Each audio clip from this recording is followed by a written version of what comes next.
everyone.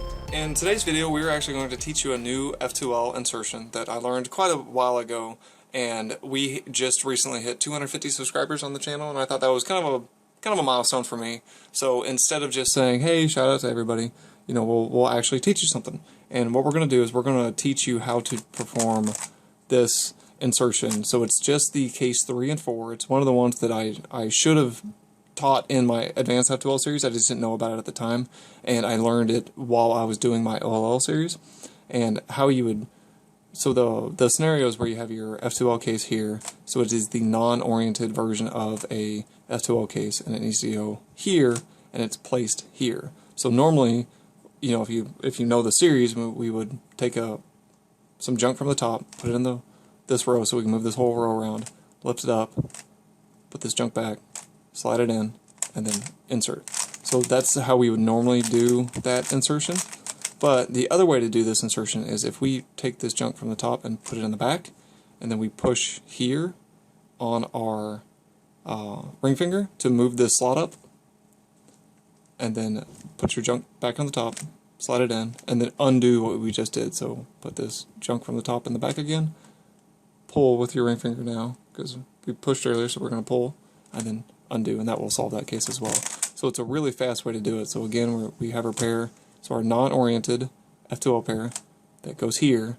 So we're going to push this pair up, but instead of pulling this slot towards us and pushing it up, we're going to push it away from us and push with our ring finger here to lift this slot up, and that will solve that case. So it's completely ripless, and it flows really, really well. You do have to get used to this, but once you do, it's a very, very fast alg to do, and it's used in a couple of the OLL steps, and I use it in my J-perm as well. And basically what we're doing is we're taking junk from the top, and instead of moving it towards us and then pushing it up, fixing it across, and then sliding it over into place. So instead of doing that, we're going to put this junk slot away from us, and then we're going to push here to push the pair up, then fix your cross, or fix your left move, put this into place, and then put this in the back again, and then pull this time, and that solves that case. So it's another very good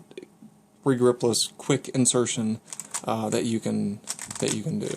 And this also works if it's sitting back here. So if it's sitting back here, instead of this insertion where you would regrip and then spin around and then insert like that, so instead of doing that, then you would just do this insertion, because we're going to take this row, put it in the back, and then push this slot up, and then when you fix your thing, your pair's here, so we can just U2 it in, and then we undo what we just did. So take your pair, push, and then pull down. So it's a pretty robust alg. It can also work from here.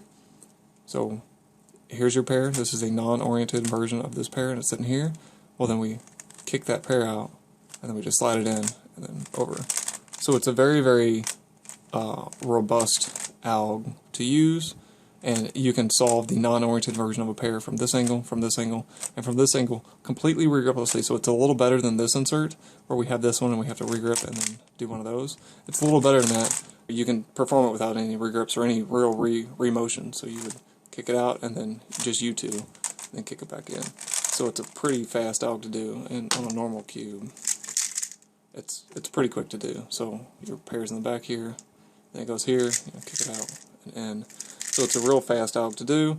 You just have to understand how it works. So we're kicking this alg out by moving stuff from the top layer into the back, pushing here, moving it out of the way, and the inverse if you want to do an insertion. So kick it in.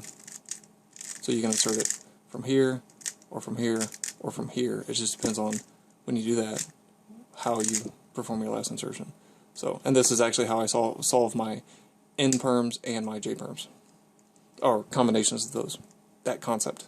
So I just figured I'd give a shout out to my subscribers, and instead of just saying, hey, how is everything, or thanks, you know, I figured I'd teach you a little something too. So thank you for subscribing and all the feedback that you guys have provided. It's been very, very positive.